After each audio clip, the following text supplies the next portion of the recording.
Alors, je m'appelle Alexandre Verset, j'ai 43 ans, je suis ingénieur électronique chez LGM Ingénierie depuis 4 ans maintenant.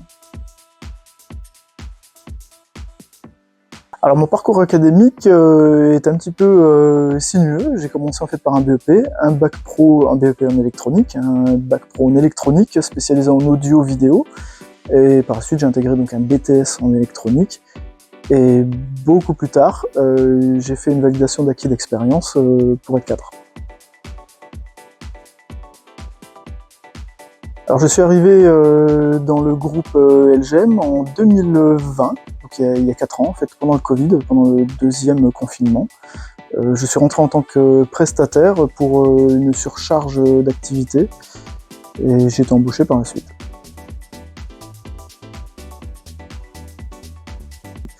Le quotidien d'un ingénieur électronique, c'est la conception avant tout, mais après on travaille sur vraiment plusieurs domaines d'activité, plusieurs facettes du métier. On peut être assez bien en mode agile et sortir une petite carte en une semaine, comme faire des choses beaucoup plus cadrées avec un processus beaucoup plus normé, dans l'aéronautique, la défense ou des sujets critiques. On intervient vraiment sur tout le cycle en V, on est capable d'intervenir en amont pour aider le client à spécifier des sous-ensembles à partir d'un système, parce que nos donneurs d'ordre sont majoritairement des systémiers. Et après on fait la conception, donc le cycle en V classique, jusqu'à la qualification, la mise en indus, fabrication, et donc la livraison finale au client.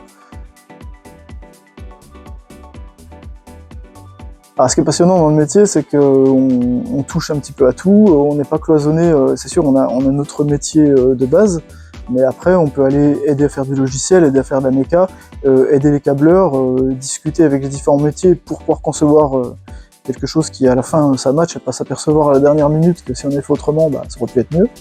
Donc ce qui est passionnant, c'est qu'on est vraiment une équipe, on est tous soudés, et tout le monde cause à tout le monde. Alors les secteurs d'activité principaux sont l'aéronautique, la défense, nous faisons aussi du ferroviaire avec certains clients. Les produits, ça va être essentiellement du banc test et de l'embarqué.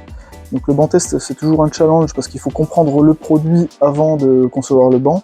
Et souvent le banc, c'est le parent pauvre du projet parce qu'il arrive à la fin, quand il n'y a plus de planning, il n'y a plus de budget. Donc c'est toujours des défis à relever pour satisfaire le projet.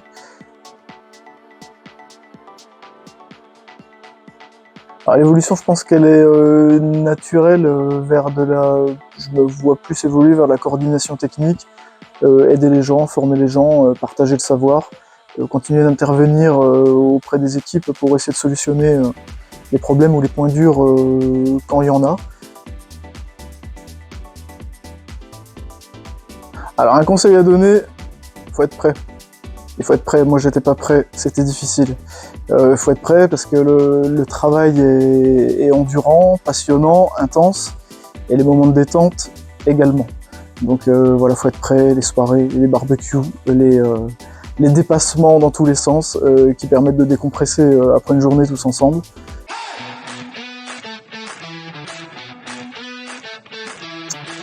Alors pain au chocolat, parce que je suis ni anglais ni allemand, donc ce sera pain au chocolat. Les deux, bureau pour être avec les copains et puis aider, répondre aux questions et travailler dans le groupe, et télétravail que j'ai besoin d'être au calme et d'avancer, de mettre un gros coup de collier. Ah ça c'est une bonne question. Ouais, le lundi, pour voir la sale tête des copains. Je pense que la chance, ce n'est que le sourire du talent, donc le destin.